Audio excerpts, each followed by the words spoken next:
Good morning সবাইকে। কেমন আছো তোমরা সবাই? আশা করছি সবাই ভীষণ ভালো আছো। আবারও একটা নতুন ভিডিওতে তোমাদের সবাইকে জানাই অনেক স্বাগত।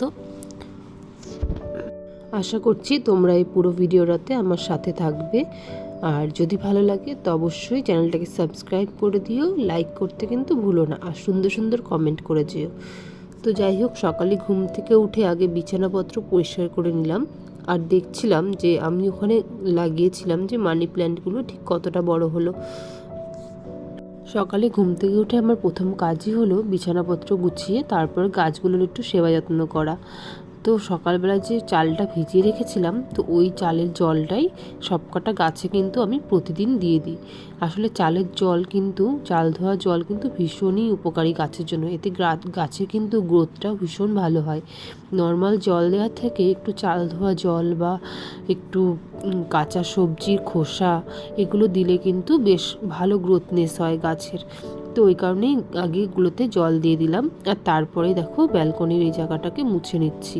কারণ জল দেওয়ার পরে না জায়গাটা ভীষণ কাদা কাদা হয়ে যায়, যেহেতু টবের নিচেরটায় ফুটো করা থাকে, তো সেই কারণে ওই জলগুলো কিন্তু পড়তেই থাকে।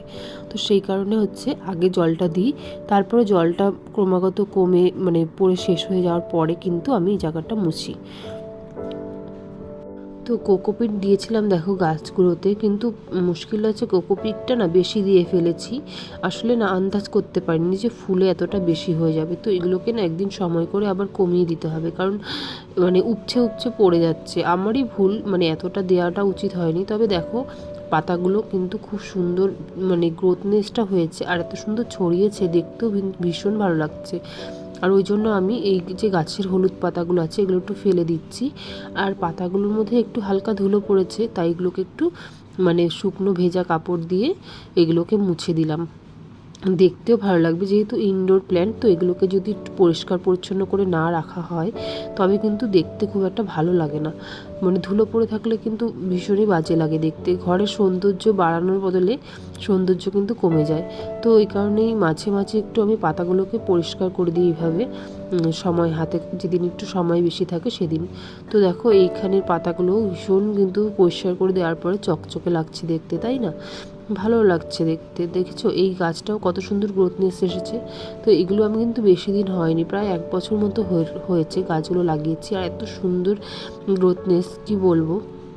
তো যাই হোক, এগুলোকে পরিষ্কার করে দেওয়ার পরে আমার আজকে প্রচণ্ড অনেক কাজ আছে। আর দেখো এদিকে মানি প্ল্যান্টটা, এটাও কত সুন্দর গ্রোথ হয়েছে আর কত ভালো লাগছে দেখতে। তো আমার এই যে স্পাইডার ট্রিটা ছিল ওইটার মধ্যেও কিন্তু বেশ ভালো ফুল এসেছে। তো ওটাও তোমাদের সাথে শেয়ার করব। তো এইটা একটুখানি ঠিকঠাক করে দিচ্ছি। আর এদিকে পুদিনা গাছটা লাগিয়েছিলাম, কিন্তু ব্যাপারটা হচ্ছে আমারই দোষে পুদিনা গাছটা এমন হাল হয়েছে আর কি। তো ঠিকঠাক হচ্ছে না, পুদিনা গাছগুলো কেমন একটা হয়ে রয়েছে।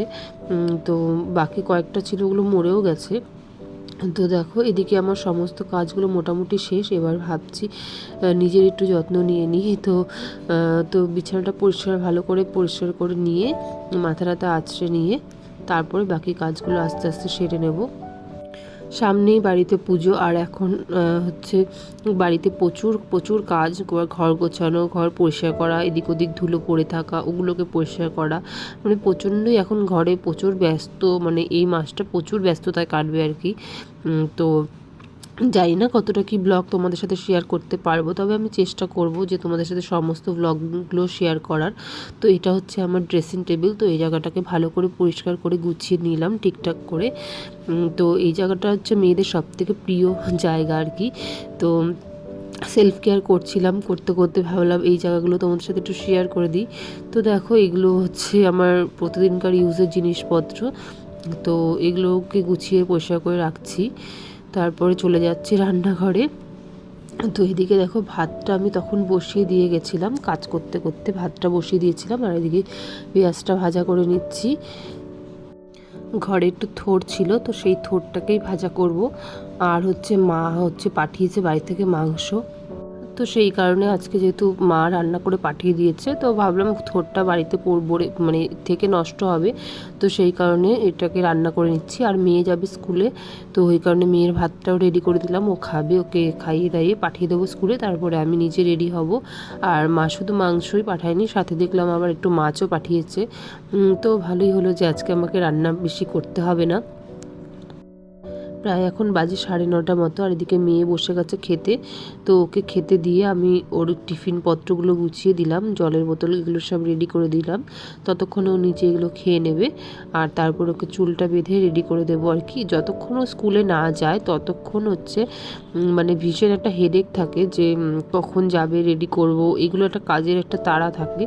তো ও চলে গেলে আর কি একটু শান্তি মতো রেস্ট নিয়ে ধীরে সুস্থে আর কি কাজগুলো করতে পারবো, মানে রেস্ট নিয়ে নয়, মানে অতটা তাড়াহুড়োও থাকবে না আর কি।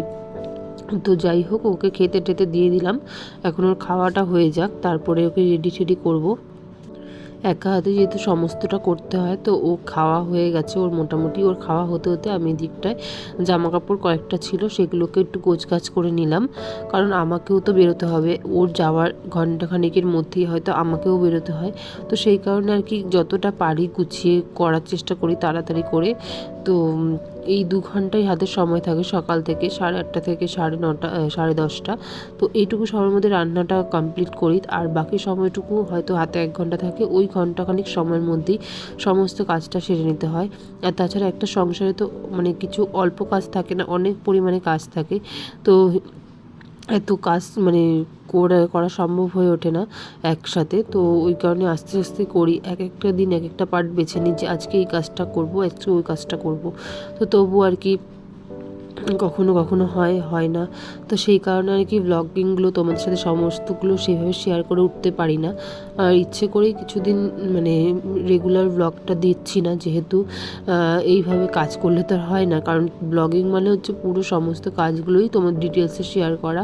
তো কিছুটা দেবো কিছুটা দেবো না, সেটা তো সম্ভব হয় না। সেই কারণে অনেক দিন বাদে বাদে আর কি ব্লগটা দেয়া হয়। তো ওকে বললাম যে একটু বকা টকাও দিলাম, কারণ হচ্ছে খেয়ে একদমই জল খেতে চায় না, সেই কারণে একটু বকাও দিলাম। তো যাই হোক, ওকে এবার রেডি করব, ও রেডি হয়ে নিক, তারপরে ওকে স্কুলে পাঠিয়ে তারপরে আমি নিচে খাওয়া দাওয়া করব। কিছুদিন আগেই ওর চুলগুলো কাটানো হয়েছে, আর সাথে ওর কানটাও ফুরানো হয়েছে, কানটা মানে ফোটানো হয়েছে। তো বড় হয়ে যাচ্ছে, তো আমাকে সবসময় বলছে যে আমার বান্ধবীরা কান ফোটানো হয়ে গেছে, তুমি কেন ফুটিয়ে দিচ্ছ না। তো কিছুদিন আগেই পার্লার থেকে গিয়ে ওর কানটা ফোটানো হয়েছে, আর চুলটাও কেটে দেওয়া হয়েছে, কারণ ভীষণ বড় হয়ে গেছিলো। আর যেহেতু বাচ্চা মানুষ, তো অত বড় চুল সামলানো সম্ভব হয় না ওর পক্ষে। আর সকাল সকাল করে চুল বেঁধে স্কুলে পাঠানোটাও মুশকিল হয়ে যায় প্রতিদিনের। আর ও তো একা একা নিজের বাঁধতেও পারে না অত বড় চুল, তো সেই কারণে চুলটা কাটিয়ে দিয়েছিলাম। তো দেখো কেমন লাগছে ওকে। তো স্কুলে ও চলে যাবে এখনই, তো ওকে একটু রেডি শেডি করে দিচ্ছি। ছোট থেকেই ফুল গাছের প্রচণ্ড পরিমাণে শখ। তো আগে ছোটোবেলায় যখন বিয়ের আগে বাপের বাড়িতে ছিলাম, তখন নানা ধরনের ফুল গাছ দেখলে রাস্তায় বা কারোর বাড়িতে দেখলে তার থেকে চারা চেয়ে নিয়ে আসতাম বা ডাল লাগিয়ে দিতাম। তো এখনও মায়ের বাড়িতে একটা গাছ হয়েছে, হলুদ পাশের বাড়িতে, মায়ের বাড়ির পাশে আর কি। তো ওই জেঠির থেকে একটা চারা চেয়ে নিয়ে এসেছি, মানে বেশ সুন্দর হয় গাছটা। তো মা এই চারাটাকে বড় করে দিয়েছে একটু, তো ওটাকে এখন লাগিয়ে নিচ্ছি। আর পাশে দেখো আরেকটা মাধবীলতার গাছও লাগিয়েছি, ওটার থেকেও ছোট চারা উঠেছে। তো আগে যে ফুল গাছগুলো ছিল ওগুলো তো ছিলই, সাথে আবার এটাকেও মানে নতুন করে লাগালাম আর কি। তো এই হাঁড়িটাতেই লাগিয়ে দিয়েছি, কারণ হচ্ছে হাঁড়িটা বাড়ির মধ্যে ছিল, কিছুদিন আগে এটাতে আর কি রান্না করা হয়েছিল, কিন্তু নিচটা দিয়ে ফেটে গেছে। তো ভাবলাম যে এইটাকেই কাজে লাগানো যাক, তো এই জন্য এইটার মধ্যেই লাগিয়ে দিলাম। আর হাঁড়িটা কিন্তু বেশ ভালোই বড়, আর গাছটাও দেখো ভীষণ অনেকটাই বড় হয়ে গেছে। তো এটাকে ভালো করে যত্ন করে লাগিয়ে দিলাম। তো ফুল গাছ মানে ফুল হলে কিন্তু দেখতে ভীষণ ভালো লাগে গাছগুলো। তো এগুলো বাড়তে তো সময় লাগবে মোটামুটি। আমাদের কিন্তু মোটামুটি অনেকেই আছে যাদের মধ্যে ফুল গাছ ভীষণ প্রিয়, ভালোবাসে আর কি। তো তোমরা কমেন্ট করে যাও কারা কারা ফুল গাছ ভালোবাসো। তো আমি এদিকে দেখো স্নান সেরে জামা কাপড় কেচে একবারে রেডি হয়ে নিয়েছি, মানে তৈরি হয়ে নিয়েছি। আজকে মাথায় একটু শ্যাম্পুও করেছিলাম, তো যে কারণে একটু সময় লেগে গেল আর কি। এখন তো প্রায় যাওয়ার টাইম হয়ে এসেছে, তো দেখি তো কত তাড়াতাড়ি করতে পারি, কারণ এরপরে দেরি হয়ে যাবে আস্তে আস্তে। তো কি কী আর করা যাবে বলো, প্রতিদিনই আমার লেট হয়ে যায় যাওয়ার সময়, কারণ সংসারের কাজ তো, এটা করব ওটা করব এরকম করতে করতে দেরি হয়ে যায়। তো পুজোটা দিয়ে নিচ্ছি, আর পুজোটা দিয়ে নিয়ে তারপর নিজে রেডি হব। আর তোমরা কিন্তু কমেন্ট করে অবশ্যই জানাও যে আজকের ব্লগটা তোমাদের কেমন লাগলো। তোমরা নতুন নতুন কমেন্ট করলে বা চ্যানেলটাকে সাবস্ক্রাইব করলে কিন্তু ভীষণ ভালো লাগে, আর মন থেকে মনে হয় যে আরেকটা ভিডিও করি, তোমাদের সাথে শেয়ার করি। তো অবশ্যই তোমরা চ্যানেলটাকে লাইক করে দিও, সাবস্ক্রাইব করো, কমেন্ট করো, ভীষণ ভালো লাগে এগুলো আমার। তো কমেন্ট করলে তো ভীষণই ভালো লাগে যে কোথা থেকে কমেন্ট করছো, কত দূর থেকে আমার ভিডিওগুলো দেখছো, এগুলো দেখতে মানে ভীষণ ভালো লাগে যে আমাকে সাধারণ একটা আমি মানুষ, যে কেউ চেনে না আমাকে, তো অত দূর থেকে যখন কেউ মানে কমেন্ট করে জানায় যে আমি এখান থেকে বলছি বা ওখান থেকে বলছি, তখন ভালো লাগে যে না আমার আস্তে আস্তে একটা পরিচিতি তৈরি হচ্ছে। তো তোমাদেরকে আমি ফ্যামিলিই ভাবি, নিজের ফ্যামিলি মনে করি। আর আমি চাই যে আমার এই ফ্যামিলিটা আস্তে আস্তে আরও অনেক বড় হোক, আরও অনেক নতুন সদস্য এর মধ্যে জয়েন করুক। যেহেতু শ্যাম্পু করেছি, চুলগুলো ভেজা ছিল, তো ভাবলাম ড্রায়ার দিয়ে চুলগুলো একটু শুকিয়ে নিই। তো নাহলে ভেজা চুলগুলো নিয়ে গেলে ভীষণ মাথা যন্ত্রণা করে আমার। এমনিতেই তো সাইনাপসের প্রবলেম আছে, তো যেই কারণে হচ্ছে এই ড্রায়ারটা কিছুদিন আগে কিনে নিয়ে আসলাম, না তো প্রচণ্ড পরিমাণে প্রবলেম হচ্ছিল আমার, কারণ যেহেতু চুলের গ্রোথনেসটা প্রচুর বেশি, তো সেই কারণে হচ্ছে মানে প্রচণ্ড সমস্যা হয় ভেজা চুল নিয়ে থাকলে। আর যেহেতু গরমের মধ্যে চুলগুলো ছেড়ে কাজ করতে পারি না, তো ভেজা মানে মোটামুটি গুটিয়ে রেখে কাজ করতে হয়, তো আরও ভেজা থাকে, আরও বেশি সমস্যা হয়, তো সেই কারণেই ড্রায়ারটা কেনা। তো দেখো আমি এদিকে মোটামুটি রেডি হয়ে গেছি, একটু সানস্ক্রিন অ্যাপ্লাই করে নিচ্ছি। এইটুকু সময় পাই হাতে যে নিজের যত্ন করার মতো, এইটুকু সময় আমার হাতে থাকে। তো তবুও সারাদিন পরে যখন নিজের একটু যত্ন নিই, তখন বেশ ভালো লাগে যে সব কাজের শেষেও নিজেকে একটু সময় দিতে পারি। তো যাই হোক, এখন রেডি সেডি হয়ে নিচ্ছি, বেরোবো এখনই। আর আজকের ভিডিওটা তোমাদের কেমন লাগলো সবাই কিন্তু কমেন্ট করে জানাও। আগেও বলেছি, তোমাদের কমেন্ট আমাকে ভীষণ উৎসাহ দেয়। তো আশা করছি আজকের ভিডিওটা তোমাদের ভালো লাগবে। যদি ভালো লাগে তো চ্যানেলটাকে সাবস্ক্রাইব করো নতুন নতুন ভিডিও পেতে। তো আজকের মতো টাটা, চলে আসবো পরে আবার কখনো নতুন একটা ব্লগ নিয়ে। তো জানি না সেটা কবে পসিবল হবে, চেষ্টা করবো তোমাদের সাথে নতুন নতুন ব্লগ শেয়ার করার।